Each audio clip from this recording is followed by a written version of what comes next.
तो पहला क्वेश्चन योग के रिलेटेड है। मैं सुनील भाई जी से रिक्वेस्ट करूंगा। सुनील भाई जी, दो क्वेश्चन है, इसको मैंने मर्ज किया है। सुनील भाई जी, जैसे पहला है, योग में तीव्रता लाने के लिए 2 बजे उठकर योग करना चाहते हैं पर नींद ज्यादा आती है, तो नींद को कैसे कम करें और कितना कम करें? और उसके के साथ दूसरा क्वेश्चन है, गहरी नींद नहीं आती है, उपाय बताएं। मना कॉन्ट्रावर्सी वाला दोनों चीज है, मैंने इसलिए दोनों को मिक्स किया है कि एक है कि जल्दी उठना भी है और दूसरा है कि गहरी नींद भी नहीं आ रही है। और उसके साथ तीसरा अंदर ऐड किया है कि एक अच्छी डाइट क्या होनी चाहिए योगी के लिए। तो उसमें आप बताना, डाइट के लिए आप बताएं। ओम शांति। ओम शांति। देखो, पहली बात तो ये है कि जो 2 बजे उठ करके योग करना चाहते हैं, तो क्या है कि जिनका बहुत समय का योग का अभ्यास है, जो योग के अंदर में अच्छे एक्सपर्ट बने हुए हैं, उनके लिए 2 बजे उठ करके योग करना भी चाहिए। लेकिन सडनली अगर आप 2 बजे उठ करके योग करना चाहिए तो वो ठीक नहीं है, क्योंकि शरीर की भी थकान होती है और आपका जो शेड्यूल्ड होता है वो भी देखा जाता है। आपको पता है, मम्मा और बाबा 2 बजे उठ करके योग करते थे, लेकिन मम्मा 9 साढ़े 9 बजे ही सो जाते थे। 9 बजे सोने के बाद में फिर वो सवेरे 2 बजे 2:30 बजे उठ करके योग करते थे। और उसके लिए कम से कम 2 बजे से लेकर के 5 बजे तक जब आप योग करना चाहते हो, तो उतनी स्ट्रेंथ आपके पास में चाहिए, उनके ज्ञान की गहराई आपके पास में चाहिए। नहीं तो क्या होता है कि उठ करके थोड़ा समय योग करने के बाद में फिर लगता है कि अभी क्या करना चाहिए। और जब ठीक से मनन चिंतन नहीं होता है तो क्या होता है, वही बातों से हम बोर हो जाते हैं। और बोर होने के बाद में या तो नींद आना शुरू हो जाती है, और उसके बाद में क्या होता है, जबरदस्ती अपने आप को चलाते रहते हो। नहीं, मुझे 5 बजे तक बैठना है, मुझे 5 बजे तक बैठना है। इसलिए मैंने शुरू में भी कहा था कि जो याद है, वो योग है, वो सहज होना चाहिए, सरल होना चाहिए और सुखदायी होना चाहिए। अगर जो योग आपको सुख नहीं देता है, 2 बजे उठने के बाद में भी आपको वो आनंद नहीं आता है, तो 2 बजे उठने की जरूरत नहीं है। शुरू में तो आप 4 बजे उठ करके योग करेंगे तो भी अच्छा है। जब 4 बजे का योग आपका अच्छा हो जाएगा, आपको उसके अंदर में अच्छा आनंद आता जाएगा, आपकी क्रिएटिविटी बढ़ती जाएगी, फिर धीरे धीरे बढ़ाते चलो, फिर 3:30 बजे उठो, फिर 3 बजे उठो। ऐसे करते करते करते जब आपके शरीर की इंद्रियों को आदत पड़ जाएंगी, तो आपको न अलार्म की जरूरत पड़ेगी, न किसी ने आपको उठाने की जरूरत पड़ेगी। माना कहते ना ऑटो पायलट, वैसे आपका ये ऑटो मोड में आप चले जाएंगे और उसके लिए आनंद आएगा। आपको जो चीज को आपको आनंद देती है वो करने में बड़ा मजा आता है, उसके लिए कोई आपको कुछ करना नहीं पड़ता है। लेकिन अगर वो चीज करने के बाद में भी अगर आपको आनंद नहीं आता है, तो कुछ देर के लिए वो छोड़ दो और जो आपको इजी लगता है, जो सहज लगता है, वो करना शुरू करो। अभी किसी ने कहा था उसके अंदर में कि नींद नहीं आती है। क्या होता है, कहा न कहा तभी मन बुद्धि की गहरी नींद क्यों नहीं आती कि कहा न कहा मन बुद्धि के ऊपर ट्रेस होता है, और ट्रेस के कारण सो जाएंगे तो भी ऐसा नहीं लगता है कि मैं सो गया हूं करके, ऐसे लगता है कि मैं जगा ही हूं, माना वो रेस्ट महसूस नहीं होती है। इसलिए जितना हो सके अपने आप को हल्का करते चलो। इसलिए पुरुषार्थ वो करो जो आपको आनंद दे, जो आपको सुख दे, जो आपको सहज लगे, फिर वो थोड़ा भी क्यों ना हो। इतना बड़ा करने का और उसमें से आपको आनंद कुछ भी नहीं आता है, तो वो कुछ ये नहीं, थोड़ी देर के बाद में आप बोर हो जाएंगे, आपकी शक्तियां क्षीण होती जाएंगी, आप नीरस होते जाएंगे और आपको कहाँ भी चैन नहीं आएगा। इसलिए थोड़ा करो, अच्छा करो, और उसकी आदत बढ़ाते बढ़ाते बढ़ाते फिर उसको रिफाइन करते चलो।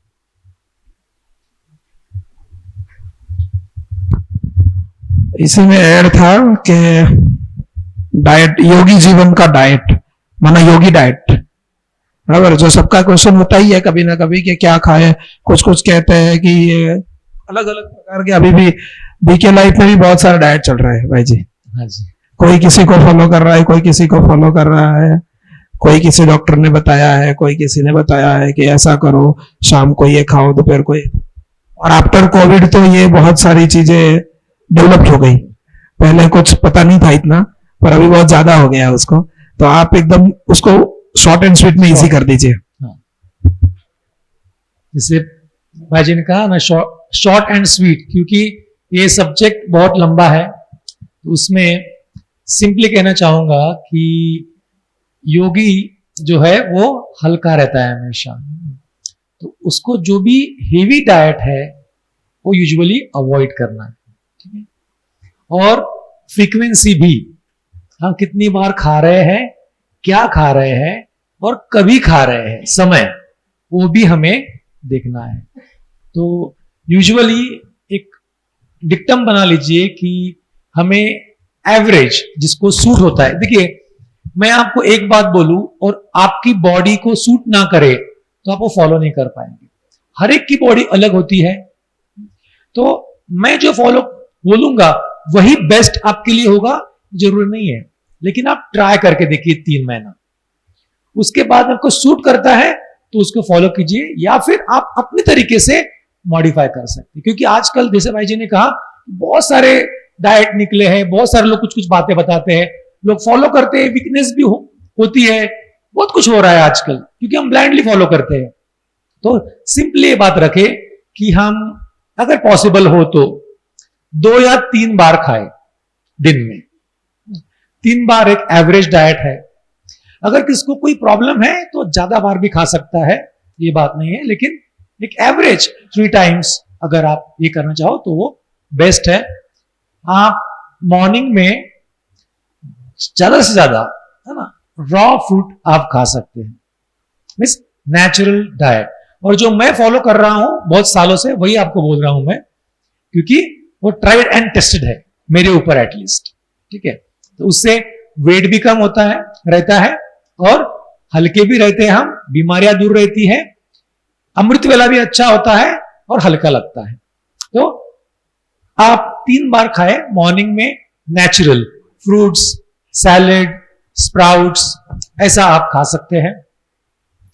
दोपहर में आपकी चॉइस है कि आपको क्या खाना है। आपको अगर फूड लेना है एक्चुअल, तो आप कोई भी, है ना, सब्जी जो नेचुरल सब्जी है, मीन्स हरी सब्जियां, वो दाल और साथ में अपनी मिक्स रोटी खा सकते हैं, है ना। रोटी इसके लिए बोल रहा हूं कि मिक्स, क्योंकि अगर हम सिर्फ गेहूं की खाते हैं तो फिर हमारा वेट भी बढ़ता है, अगर मिक्स खाएंगे तो हमारी प्रोटीन भी आती है हमें और स्ट्रेंथ भी मिलती है। और सबसे इंपॉर्टेंट बात, जितनी सब्जी ज्यादा खाएंगे उतना अच्छा, रोटी कम खाए, सब्जी ज्यादा खाए। सब्जी बनाते समय जो भी बना रहा है उनको कहे कि ऑयल कम डाले, टेस्ट ऑयल से आती है ये ऐसा नहीं है। हम कैसे बनाते हैं फूड को, हम कितना समय उसको शैलो फ्राई करते हैं, है ना, वो है। और कौन सा हम मसाले यूज करते हैं उसके ऊपर होता है। तेल के ऊपर सब कुछ टेस्ट आधारित नहीं होती है, कम से कम तेल में भी बहुत टेस्टी चीजें जो है वो हम खा सकते हैं। और दोपहर में भी आप सैलेड भी खाइए, है ना, उसमें खीरा है, मिस काकड़ी, खीरा, टोमेटो, गाजर, ये आप बहुत खाइए। और साथ साथ में फिर सब्जी और रोटी ये भी खा सकते हैं। और शाम में हल्का खाइए, जो भी लगता है शाम में हल्का, जब भी आपको समय मिले खा सकते हैं। जितना जल्दी खाएंगे समय शाम का उतना अच्छा है। लेकिन आप अगर सो रहे हो 10 बजे तो कम से कम 2-2.5 घंटे का गैप आप में होना चाहिए। और लाइट, उसमें अभी कुमार है तो वो, मैं तो वो कुमारों के लिए तो जो इजी है, अगर खुद बना रहे हैं तो चीला आता है बहुत सम टाइप का, है ना, वो आप बना सकते हैं। अगर मैं आपको ये जो डाइट है वो बोल रहा हूं, वो अगर फॉलो करेंगे ना, आपको मेहनत भी नहीं लगेगी बनाने की। मॉर्निंग में देखिए, फ्रूट्स खाएंगे, सैलड खाएंगे, स्प्राउट्स खाएंगे, बनाने की मेहनत नहीं है, धोने की मेहनत नहीं है, कुछ भी नहीं, डिपेंडेंसी नहीं है आपको। बाद में आपके ऊपर चॉइस है, तो शाम का हल्का चीला या फिर आपका जो भी रूटीन, जो भी आपका डाइट है ना, ट्रेडिशनल डाइट, कोई भाकरी खाता है वो भी खा सकते हैं, बाजरे का, जवार का, मिलेट्स का प्रिपरेशन वो आप ले सकते हैं।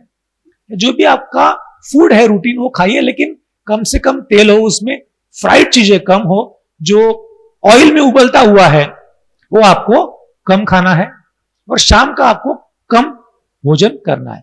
इतना भी अगर आप फॉलो करेंगे तो भी आपका वेट कंट्रोल रहेगा, आपको हल्का लगेगा, और अमृत वेले आपको बहुत हल्का महसूस होगा, योग के लिए आप उठ पाएंगे। ओम शांति। ओम शांति। बहुत बहुत धन्यवाद राजेश भाई का। अभी अभी अभी जैसे आप सबको पता होगा कि हमारे रविंद्र भाई जो है वो जॉब करते थे, अभी अभी उन्होंने वीआरएस लिया हुआ था ना, कुछ 1 साल हुआ है। तो रविंद्र भाई के लिए भी एक सवाल है इसमें, वो जवाब दे पाएंगे इसका। How to tackle people on work place specially when they talk about marriage. ना कि ऐसे लोगों से हमारे जो, हम जब काम करते हैं काम के समय में, या फिर हमारा जो नौकरी धंधा वाला जो समय है, वो समय में जो पर्सन हमारे साथ हमेशा रहते हैं आजू बाजू में, वो लोग जब बात करते हैं कि आपने शादी क्यों नहीं किया, शादी क्यों नहीं किया, कर लो, उनकी कुछ शुभ भावना भी रहती है, और ऐसा भी होता है कि नहीं हमने किया है तो आप भी कर लो। वो कैसे टैकल करेंगे वो सिचुएशन को, प्लीज। ओम शांति।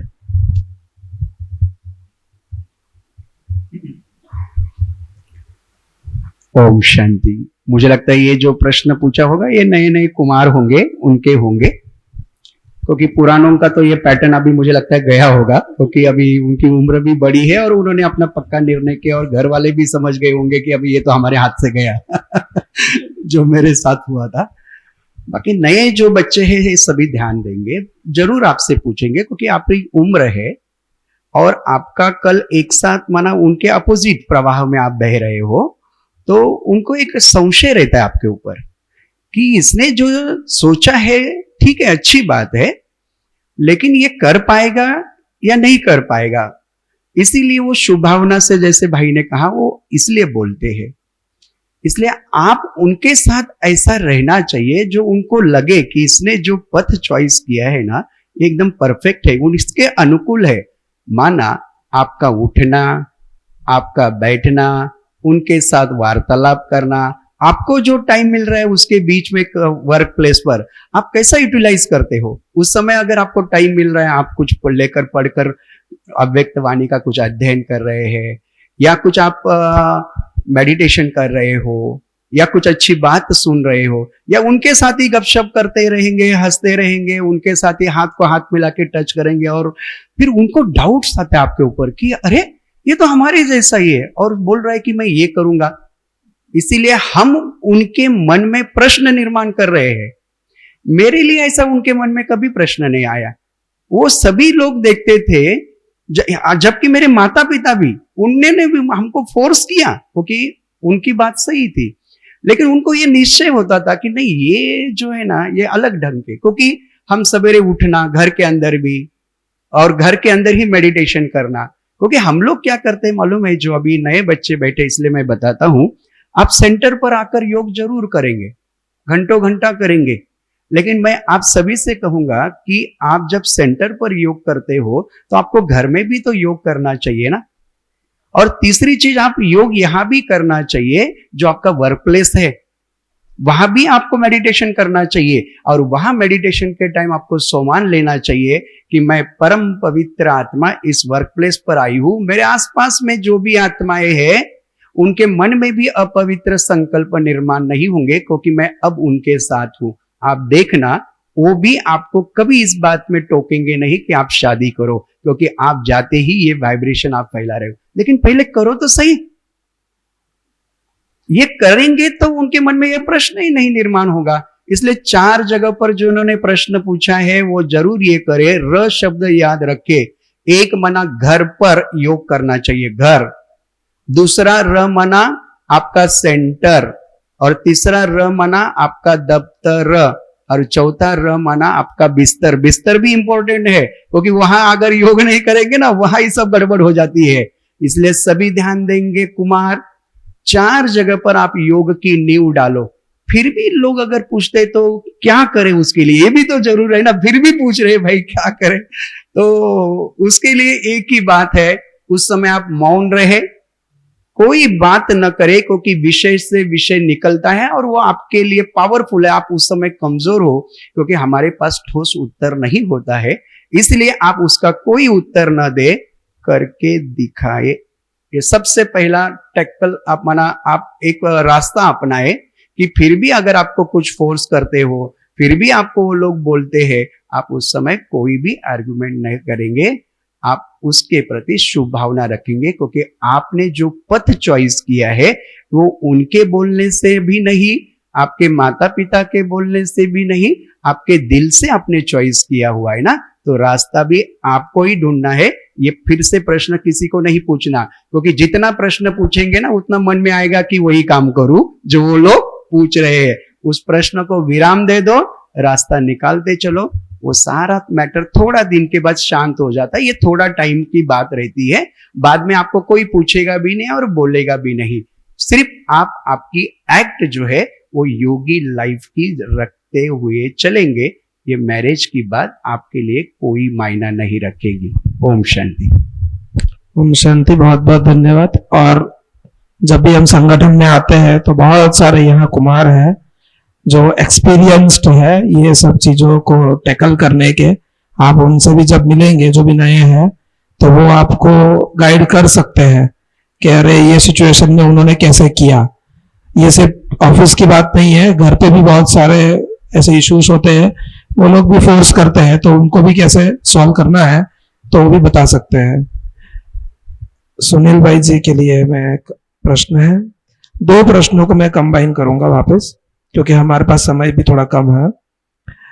अंतिम समय में कुमारों के लिए, कुमारों को क्या सेवा होगी, कुमारों की क्या सेवा होगी, तब कुमारों को संस्कार मिलन कैसे करना चाहिए।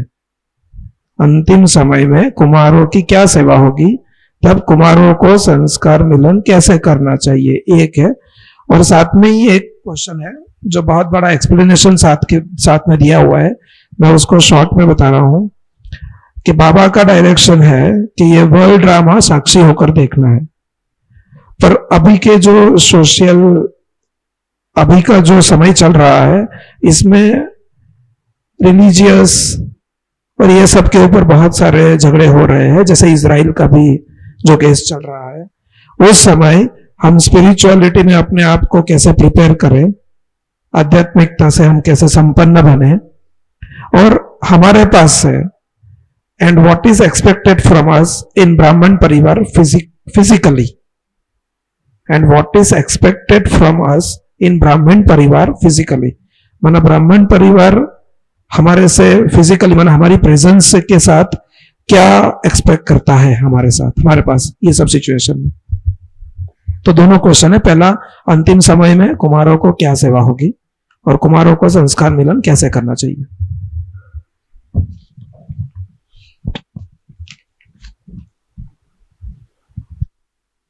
संगम युग पर ये जो लास्ट का पार्ट चलेगा वो तो बहुत इंपॉर्टेंट पार्ट चलेगा।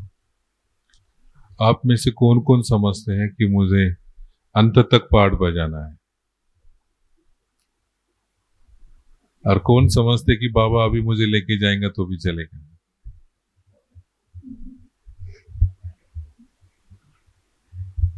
आपने महाभारत में सुना होगा कि महाभारत में लास्ट का सीन क्या दिखाते हैं, पता है आप? महाभारत पढ़ा है आप सबने? अच्छा, सुना है। अच्छा, महाभारत का लास्ट का सीन दिखाते हैं कि जब अश्वत्थामा ने सारे पांडवों के बच्चों का कत्ल कर दिया, खत्म कर दिया सब, और उसको लगा कि मैंने पांडवों को खत्म कर दिया और वो एक ऋषि के आश्रम में जाकर के बैठ गया कि बस अभी मेरा काम पूरा हो गया। लेकिन जब पांडव उसको ढूंढते ढूंढते वहां आ गए कृष्ण के साथ में, तो अश्वत्थामा ने देखा कि ये तो जिंदे कर। फिर उसने क्या किया, वहां एक घास की काड़ी निकाली, उसके ऊपर ब्रह्मास्त्र सिद्ध किया और वो उसने पांडवों के तरफ फेंक दिया कि पांडवों का विनाश हो करके। वहां से अर्जुन ने भी ब्रह्मास्त्र छोड़ा और दोनों ब्रह्मास्त्र आपस में टकराने लगे, तो बहुत मन सब हिलने लगा। उस समय वो ऋषि वहां प्रकट हो गए और उन्होंने कहा, अपने स्वार्थ के लिए तुम क्या सारी दुनिया का विनाश करोगे क्या? तुम अपना अपना ब्रह्मास्त्र पीछे ले लो। अर्जुन को कहा अपना ब्रह्मास्त्र पीछे ले लो, उसने पीछे लिया। अश्वत्थामा को कहा अपना पीछे ले लो, तो उसने कहा नहीं, मुझे पीछे लेने के लिए नहीं आता है, मुझे छोड़ने का पता है, पीछे लेने का पता नहीं, मैं पीछे नहीं ले सकता हूँ। फिर उसने कहा इसकी दिशा बदली कर दो। अभी वो लंबी स्टोरी है, उसमें हम नहीं जाएंगे, लेकिन मूल बात यहां आपको ये पता है कि ब्रह्मास्त्र छोड़ने का पता है लेकिन पीछे लेने का पता नहीं। लास्ट में जब आगे के क्वेश्चन पूछा ना, उसमें से भी कई बातें इसके अंदर में आती है। आज जो न्यूक्लियर वेपन्स है ना, ये जो हाइड्रोजन बॉम्ब्स आदि है, अभी आपको पता है कि इतने वेपन्स तैयार है कि पृथ्वी का कई बार विनाश हो सकता है। उस समय कुमारों का, या तो जो सिर्फ कुमारी नहीं कहेंगे, कुमार तो ज्यादा शक्तिशाली होते, वो बात अलग है, लेकिन हर योगी आत्मा का लास्ट में ये विशेष पार्ट रहेगा। कौन सा विशेष पार्ट रहेगा कि जैसे कहा जाता है ना कि ये न्यूक्लियर वेपन्स को न्यूट्रलाइज करना है ना। आपको पता है साइंस के अंदर में हम देखते हैं कि matter can be converted into energy, matter can be converted into energy, can energy converted into matter. मना लकड़ी जला करके आप अग्नि निर्माण कर सकते हो, अग्नि से क्या आप लकड़ी निर्माण कर सकते हो? जवाब तो यही आएगा, नहीं। लेकिन होता है, अग्नि से भी लकड़ी निर्माण होती है ना। माना energy can be converted into matter. ये आर्ट है, लेकिन ये आर्ट सिर्फ प्रकृति के पास है और स्पिरिचुअलिटी के पास है। आपको पता है सूरज की धूप से पेड़ पौधे बड़े हो जाते हैं, वो उनकी ग्रोथ होती है, लकड़ी निर्माण होती है ना। माना वही एनर्जी मैटर में कन्वर्ट होती है। लास्ट में वही पार्ट चलेगा, क्योंकि ये न्यूक्लियर वेपन्स न्यूट्रलाइज तो करने ही पड़ेंगे। ऐसे नहीं कि वो फट जाए और फिर वो ये हो जाए, नहीं। लास्ट में योगी आत्माओं का ये विशेष पार्ट रहेगा कि ये जो एनर्जी है उसको किसी न किसी रूप से, किसी न किसी तरह से, कहा न कहा तभी कन्वर्ट करना पड़ेगा। इसीलिए वर्तमान समय हमारे योग की स्थिति बड़ी अच्छी होनी चाहिए। हमारा योग के लिए अभी मेहनत नहीं करनी पड़ जाए। इसलिए मैंने सवेरे भी कहा था कि योग सहज होना चाहिए, सरल होना चाहिए और सुखदायी होना चाहिए।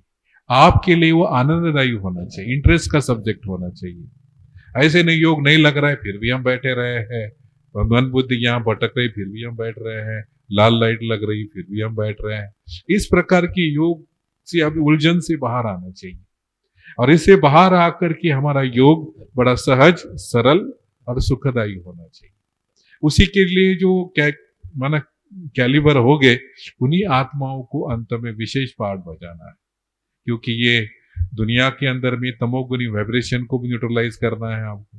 वो तो बात अलग है कि जो तमोगुनी वाइब्रेशन दुनिया के अंदर दिन प्रतिदिन बढ़ रहा है, इसको भी आपको न्यूट्रलाइज करना है। कोई एक बात निकली थी ना कि धर्म का, इजराइल का, उसका सारा झगड़ा चल रहा है, वातावरण पोल्यूटेड हो रहा है, उसको न्यूट्रलाइज करने के लिए आप आत्मा ही हो।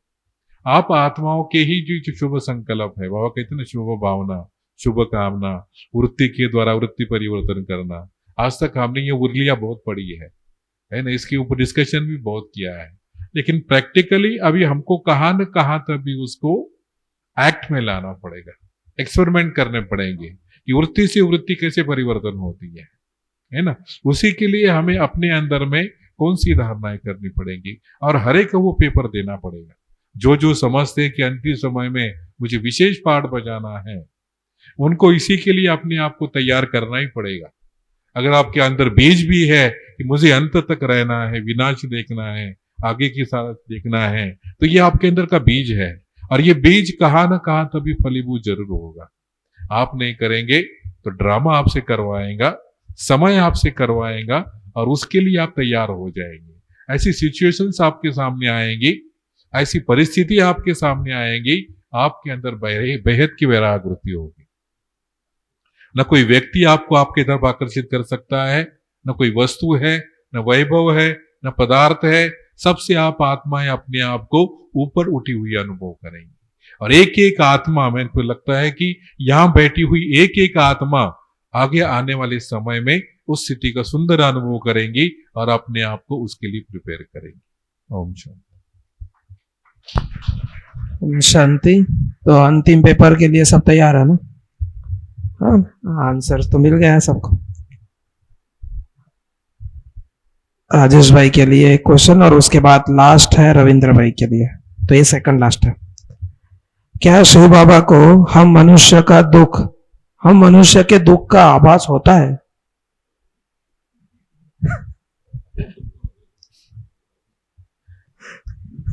डॉक्टर जब ऑपरेशन करते हैं, क्वेश्चन नहीं, डॉक्टर जब ऑपरेशन करते हैं तो उसको पेशेंट्स के दुख का आभास होता है कि नहीं होता? वो भी एक प्रैक्टिकल है ना। तो वैसे ही भगवान, अगर हम मनुष्य के दुख का आभास होता है कि नहीं होता है?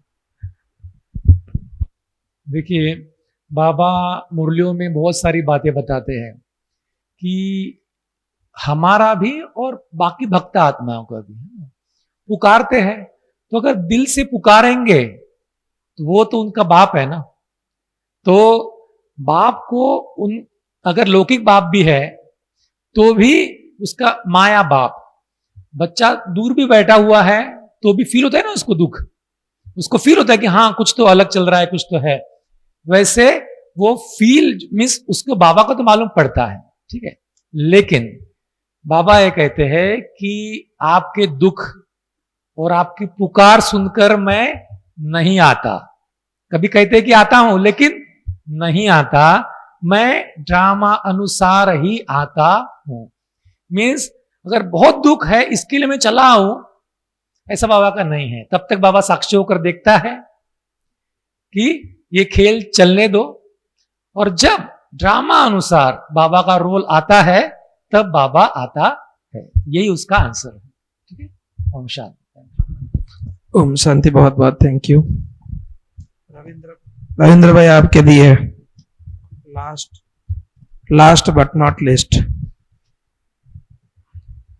मुरली में आता है, बाबा कहते हैं काम महाशत्रु है, आदि मध्य अंत दुख देता है। इसको थोड़ा स्पष्ट करें, आदि मध्य अंत दुख कैसे देता है काम महाशत्रु, इसको आप स्पष्ट करें। ओम शांति। बहुत बार सुना हुआ यह महावाक्य बाबा का है, जो ये विकार है वो दुख देने वाला है।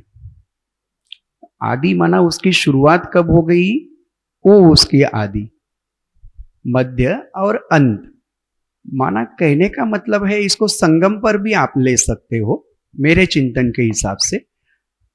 शुरू में जब हम ज्ञान में आए और बाबा के महावाक्य हमारे कानों में पड़े कि बच्चे ये काम महाशत्रु है, आदि मध्य अंत दुख देता है, माना शुरुआत में आप आ गए। अगर आपको पवित्रता अगर भाग गई ना, तो उसी क्षण जो है ना आपके अंदर की ये जो विकार की भावना है इसका क्षमन हो जाता है। लेकिन आपने उसको थोड़ा दिन चलाया, यहां थोड़ा पीछे आगे करते, फिर भी लक्ष्य रेख कर आप चले, तो एक समय ऐसा आता है कि बाबा भी कहते हैं ना, शुरू में मैं आपको धक्का मारकर लेकर चलता हूं, लेकिन बीच में फिर बाबा कहता है आप सक्षम हो गए हैं, थोड़ा नॉलेज मिल गई है, थोड़ा योग की पावर आपके पास आ गई, तो बाबा कहता है मैं हाथ भी छोड़ देता हूं। तो उस समय अगर आपने सचमुच वो दिल से बात अपनाई होगी ना, तो आपको वो मध्य भाग जो है ना वो भी सुख देगा। लेकिन अगर नहीं किया होगा ना, तो वो भी उस समय दुख की अनुभूति होगी। और अंत तो पता है, क्योंकि हर चीज का जो आदि वो अंत होता है। अगर आदि में ही अगर वो बात आपकी गड़बड़ है, तो अंत में वो जरूर आपको पछताएगी और पछाड़ेगी भी। इसीलिए आदि सो अंत जो कहते हैं ना, उसका एक रहस्य समाया हुआ है। इसलिए जो भी बात है ना जो आदि में हमको समझ में आती है, उसके पीछे पुरुषार्थ करो। और ये कुमारों के लिए विशेष बात रही है क्योंकि कुमारों को ये पवित्रता जो है ना उसके ऊपर कईयों को संघर्ष करना पड़ता है और कईयों को वो स्वाभाविक लगती है, उनको कोई इतना संघर्ष नहीं करना पड़ता है। और पहले पहले जो कुमार निकले ना सुनील भाई जी, उनको मुझे लगता है वो संघर्ष नहीं करना पड़ा, क्योंकि उनके सामने ये सारा हाथ में नहीं था ना। अभी के कुमारों को कैसे रास्ते पर भी आ गए हैं और हाथ में ये भी लेकर चल रहे हो। माना जैसे मॉर्निंग वॉक पर निकलने वाला जो व्यक्ति होता है ना, वो हाथ में एक कुत्ता होता है और वो चलता है। अभी खींचता कौन किसको है और चलाता कौन किसको है वो आप समझ लीजिए। वैसा वो बात होती है, वो जो कुत्ता है वो मोबाइल के जैसा है, तो आपको कौन खींच रहा है और आप कहाँ खींच रहे हो इसके ऊपर डिपेंड बात करती है। इसीलिए पवित्रता को सबसे पहला जो नए कुमार है ना, वो एक बात उसको पहला ध्यान से समझो। नहीं समझ में आता है जो सीनियर्स है उनसे थोड़ा आप क्लियर करो, क्योंकि पवित्रता को कैसे धारण करें। मेरे मन में ये संकल्प चलता है, आदि में बहुत फोर्स से था, अभी थोड़ा कम चला है, लेकिन फिर अंत में फिर से वो उभरेगा, क्योंकि वो बीज को हमने क्या किया है, पूरा भस्म नहीं किया ना, उसको हमने थोड़ा टाइम क्या करके रखा है, दबा के रखा है। अब दबाई हुई चीज कितना टाइम आप दबा सकोगे, आप भी थक जाओगे ना, और वो लास्ट में उछलती है, और उछलने के टाइम में ना उसका फोर्स बहुत अधिक रहता है, पहले से भी ज्यादा। इसीलिए उस बात को आप थोड़ा समझे, पवित्रता की परिभाषा, तब जाकर आपको ये करें। पवित्रता की परिभाषा में ये कहते हैं 3 स्टेप्स आप अपने आप की चेक करो, तब आपको पता चलेगा कि काम विकार मेरे कितना कंट्रोल में है। और वो पहला बात होती है कि सबसे पहली बात है कि आपके जो व्यर्थ संकल्प जो है ना वो कितने कम है। पवित्रता की चेकिंग में आप ये चेक करो, मेरे व्यर्थ संकल्प कितने कम है, उससे पता चलेगा आपके वो कंट्रोल में है या नहीं है। दूसरी चीज है आपकी दृष्टि को आपको चेक करना होगा कि मेरी दृष्टि तुरंत चेंज होती है क्या। हमने रखा है कि मैं आत्मा हूं ये समझना है और मैं पुरुषार्थ भी अच्छा करता हूं, लेकिन कोई ऐसी चीज देखते हैं तो मेरी दृष्टि तुरंत बदली होती है क्या, उसके ऊपर भी आपको फोकस करना जरूरी है। और तीसरी चीज स्वप्न, मेरे स्वप्न कैसे है रात को। ये 3 चीजें प्यूरिटी के लिए हर कुमारों को चेक करना जरूरी है। एक तो आपके संकल्प चेक करो, दूसरी आपकी दृष्टि चेक करो, और तीसरी चीज जो है ना आपकी स्वप्न चेक करो। तब आपको पता चलेगा मेरी ये काम विकार की वृत्ति जो है ना मेरे अंडर चल रही है। नहीं तो ये आपको लगता है कि मैं इसको लेकर, लेकिन वो साथ में लेकर आप चल रहे हो। जो साथ में लेकर चलता है ना उसको डर भी रहता है। जैसे एक ये जो होता है ना जो सांप लेकर जो चलता है उसको क्या बोलते हैं आप लोग, मदारी नहीं, मदारी तो वो हाँ बराबर, सफेरा जो होता है ना उसको डर रहता है वैसे, क्योंकि उसको पता है मेरे पास कोबरा है, कभी भी वो ढक्कन निकाल कर मुझे ही काट सकता है। फिर भी वो क्या करता है अपना इनकम के लिए, अपनी पूर्ति के लिए वो उसको साथ में ही, वो उसका जोखिम है। वैसे कुमारों को वो जोखिम नहीं उठाना, क्योंकि अभी वो समय नहीं है। पहला एक टाइम था, चलता था, सब कुछ होता था। अभी नए कुमारों को बिल्कुल वो टाइम नहीं है। अभी एकदम उसको या तो काट देना है या तो बाहर लंबा फेंक देना है, साथ में गठरी लेकर मत चलना। इसके लिए आप सभी ध्यान देंगे। कुमार काम विकार आदि मध्य और अंत दुख जरूर देता है, क्योंकि ये तो हमने जन्म जन्म द्वापर युग से उसका उपभोग भी लिया है ना, और अभी डायरेक्ट आप उसको बोलेंगे बंद कर दो ना तो वो बाहर जरूर आएगा। इसलिए ये सारी बातों को अभी हमको खत्म करना है, इतना भस्म करना है अंदर से। इसके लिए 5 स्टेप्स आप अपजमाओगे ना तो आप ये काम विकार को आदि मध्य अंत पूरा नष्ट कर सकोगे। माना उस समय का भी आपका जो द्वापर युग का स्टार्टिंग का भी अगर वो जो काम विकार की भावना होगी ना वो भी इतनी पावरफुल नहीं होगी, वो थोड़ी क्षमन वाली होगी, सतो प्रधानता वाली होगी, तमो प्रधानता वाली नहीं होगी, हवस वाली नहीं होगी। और उसके लिए सबसे पहला चीज है अंडरग्राउंड होना जरूरी है। जो कुमार अंडरग्राउंड चला जाता है ना वो इस प्यूरिटी को काम विकार पर जीतने के लिए सोचना शुरू करता है, अंडरग्राउंड। दूसरा चीज है अंडरलाइन भी करनी चाहिए उसमें, बार बार अंडर। इसलिए बाबा कहते हैं ना बच्चे लिख कर दो कि मैंने पवित्रता को अपनाया है, वो लिख कर देना माना क्या, अंडरलाइन करना। हम बच्चे सिर्फ एक ही बार सिर्फ बोले हुए हैं, रक्षाबंधन पर सिर्फ बोले हुए हैं, लेकिन हर त्योहार में हमने बोला है क्या। हर त्योहार जब आता है उस त्योहार में भी आपको ये बात को अंडरलाइन करनी चाहिए, तब आपकी ये प्यूरिटी बढ़ेगी, आपको प्यूरिटी के लिए सक्षम होते जाएंगे धीरे धीरे, इसलिए अंडरलाइन करना जरूरी है। तीसरी चीज है, अंडर ऑब्जर्वेशन भी रहना चाहिए, नहीं तो अंडर ऑब्जर्वेशन नहीं रहेगा तो फिर रात को भी तो कुछ भी हो सकता है ना भाई, इसीलिए तो सीसीटीवी लिखा रहता है और उसके ऊपर क्या लिखा रहता है, हाँ भाई बराबर ना। तो इसीलिए सभी कुमारों को ध्यान देना चाहिए, आपका अंडर ऑब्जर्वेशन होना जरूरी है, नहीं तो आपको ये धोखा दे सकता है। ये बहुत माना तार के ऊपर कसरत कर रहे हो आप, ये बहुत बड़ी बात है। और ये शक्ति का अगर एक बार आपको पता चलेगा ना, फिर देखो आपके अंदर से कैसे चमत्कारिक जो बोले ना विशेषता है वो बाहर आती है, हर एक की विशेषता। जिस कुमारों को प्यूरिटी के अंदर सुख आने लगता है ना, उसकी छोटी भी विशेषता बाबा इतना हाईलाइट करता है ना, उसने भी सोचा नहीं होगा कि इतना सब मुझे बोलना नहीं आता है, लेकिन मैंने प्यूरिटी के ऊपर ज्यादा ध्यान दिया। सब पहले से जैसे ही पता चला ये बात है, और ध्यान देने से क्या हो गया, मेरे बोल में एक मिठास आने लगी, मुझे खुद को भी अच्छा लगने लगा मेरे बोल। तो इससे क्या हो जाता है, आपकी एक छोटी सी बात एक बड़ी रूप ले सकती है और अनेकों को प्रेरणा दे सकती है। इसीलिए सबसे पहली बात है, आपको अंडर ऑब्जर्वेशन रखना चाहिए। और एक क्या चीज होनी चाहिए, अंडर कंट्रोल भी रखो। कंट्रोल नहीं होना तो क्या होगा, ऑब्जर्वेशन कर रहे हो, लेकिन ऑब्जर्वेशन के बाद में क्या आती है, कंट्रोलिंग पावर भी होनी चाहिए ना, तब तो राजा बनोगे। बाबा ने भी अभी ये मुरली जो चलाई है ना, जो संडे 2, वो बहुत जबरदस्त मुरलिया है। कंट्रोलिंग पावर जिसके पास होगी वही राजा बनेगा, और उसी राजा बनने का अधिकार भी है, क्योंकि वो रूल कर सकता है औरों के ऊपर। तो सबसे पहला आपको ये अंडर कंट्रोल में रखना जरूरी है। और तब जब एक बार समझ में आ गई ना, तो आप अंडरस्टूड या अंडरस्टैंड कर सकते हो, ये सभी 5 बातें ध्यान समझ सकते हो। और जिसने ये बात समझी है ना, वो फिर बहुत आगे जा सकता है। तो 5 चीजें बताई प्यूरिटी के लिए, कुमार ये सभी ध्यान देंगे। सबसे पहली बात कौन सी बताई, अंडर ग्राउंड होना चाहिए। दूसरी बात क्या होनी चाहिए, अंडरलाइन करनी चाहिए। तीसरी बात क्या बोली, अंडर ऑब्जर्वेशन में रहो। चौथी चीज, अंडर कंट्रोल करते रहो, और तब जाकर आपको जो प्राप्ति होगी ना, अंडरस्टूड। आप देखना, आपको इतना मजा आएगा ना, ये काम विकार आपके लिए सुख का काम करेगा। इसीलिए इसके ऊपर ज्यादा सोचो मत, क्योंकि प्रॉब्लम्स आते हैं, लेकिन ये 3 चीजें आप चेक करें, संकल्प चेक करें, आपकी दृष्टि चेक करें, और अपने स्वप्न चेक करें। आपकी प्यूरिटी की परसेंटेज कुमारों को पता चलेगी, मैं इस लेवल पर हूं, सतो रजो तमो में। ओम शांति। मैं इसमें थोड़ा सा ऐड करना चाहूंगा भाई जी की, इसमें भाई जी ने बहुत अच्छा एक्सप्लेन किया है एक्चुअली। तो जो बाबा कहते हैं ना कि आदि मध्य अंत, काम विकार आदि मध्य अंत दुख देता है। तो मनुष्य का जीवन आदि से कहां शुरू होता है, गर्भ से। तो गर्भ जेल क्या है, सजा।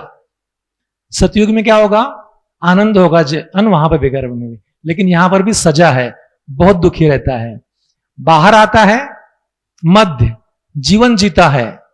तो आज आप देख रहे हैं, पुणे में ही देख ले, आईटी इंडस्ट्री, सभी आईटी क्या चल रहा है जीवन में, कितने दुख है लोगों के, और मेजॉरिटी जो है वो रिलेशनशिप के कारण दुख है। तड़प रहे लोग, दुखी हो रहे, और मरते भी अंत में दुख में। काम विकार अटैचमेंट और दुख, दुखी होकर मरते। इसके लिए बाबा ने कहा है कि आदि मध्य अंत मीन्स मनुष्य के जीवन का, ऐसे नहीं कि आदि काल का वगैरह। Thank you. Om Shanti. Actually आप इसके मैकेनिज्म को समझ लो। काम विकार,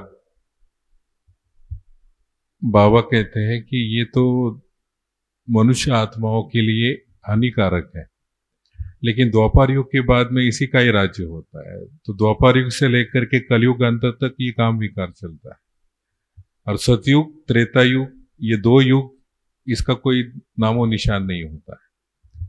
तो मूल बात यह है कि काम विकार माना कामना, फिर वो कोई भी विकार हो, क्रोध हो, लोभ हो, मोह हो, अहंकार हो, कामना। हमारे ब्राह्मण जीवन के अंदर में जब हमारी यात्रा शुरू होती है, तो काम विकार को बाजू को रख करके हमारी यात्रा शुरू होती है। माना कामनाओं को हम बाजू में रखते हैं। जितनी जितनी आप कामनाएं कम करते जाएंगे, उतना उतना आप सुख प्राप्त करते जाएंगे। जितनी जितनी आपकी कामनाएं बढ़ती जाएंगी उतना पुरुषार्थ तो करेंगे, लेकिन विघ्न बहुत आएंगे, प्रॉब्लम बहुत आएंगी, समस्याएं बहुत आएंगी। चलो शुरू शुरू में बिगिनिंग में तो कामनाएं होगी, मिडल में आने के बाद में आपकी कामनाएं 50% से ज्यादा कम होनी चाहिए। अगर वो नहीं होती है तो मिडल में आपका एक अच्छा ग्रोथ होने का समय होता है। और ब्राह्मण लाइफ के अंदर में भी फाउंडेशन बनने का समय होता है। उस समय अगर कामनाओं के ऊपर ध्यान नहीं देंगे, काम नहीं करेंगे, तो वहां भी आपको पीछे ही आना पड़ेगा, सक्सेस नहीं मिलेगा। और अंत में तो आपका एकदम पॉलिश होने का समय होता है।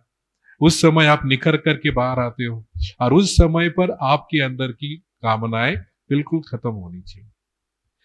होता क्या है कि आपके अंदर का काम विकार खत्म नहीं होता है, कामनाएं खत्म नहीं होती है, वो सीड में चली जाती है और आत्मा के सबकॉन्शियस माइंड में स्टोर हो जाती है। लेकिन यहाँ सतोगुण बढ़ने के कारण जैसे कोई सीड्स होते हैं, आप उसको प्रिजर्व करने के लिए उसको क्या करते, डीप फ्रीज में डाल देते हो, ताकि जब तक आप उसको बाहर नहीं निकालेंगे तब तक वो काम में नहीं आएंगे। इसलिए सतयुग त्रेता युग इसका कोई काम ही नहीं है।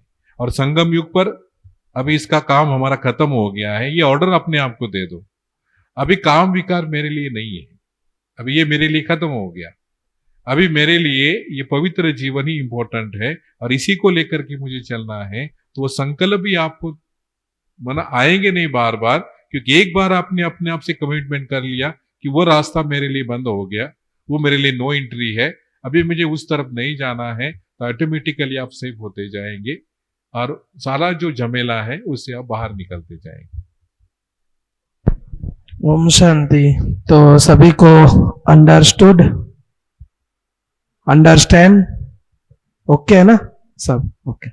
मना जो भी क्वेश्चंस थे अभी और बाकी भी कुछ मन में क्वेश्चंस होंगे, क्वेश्चंस है तो क्रिएटिविटी है, क्रिएटिविटी है तो आंसर है, आंसर है तो पैनल है, बराबर ना? तो सब कनेक्ट है, बराबर, एक के साथ एक। तो आप हम सभी को बहुत अच्छी तरह से हमारे त्रिमूर्ति भाइयों ने बहुत अच्छी तरह से ज्ञान, योग, धारणा, सेवा सबका टोटल खुराक दिया है, टोटल सब्जेक्ट क्लियर किया है।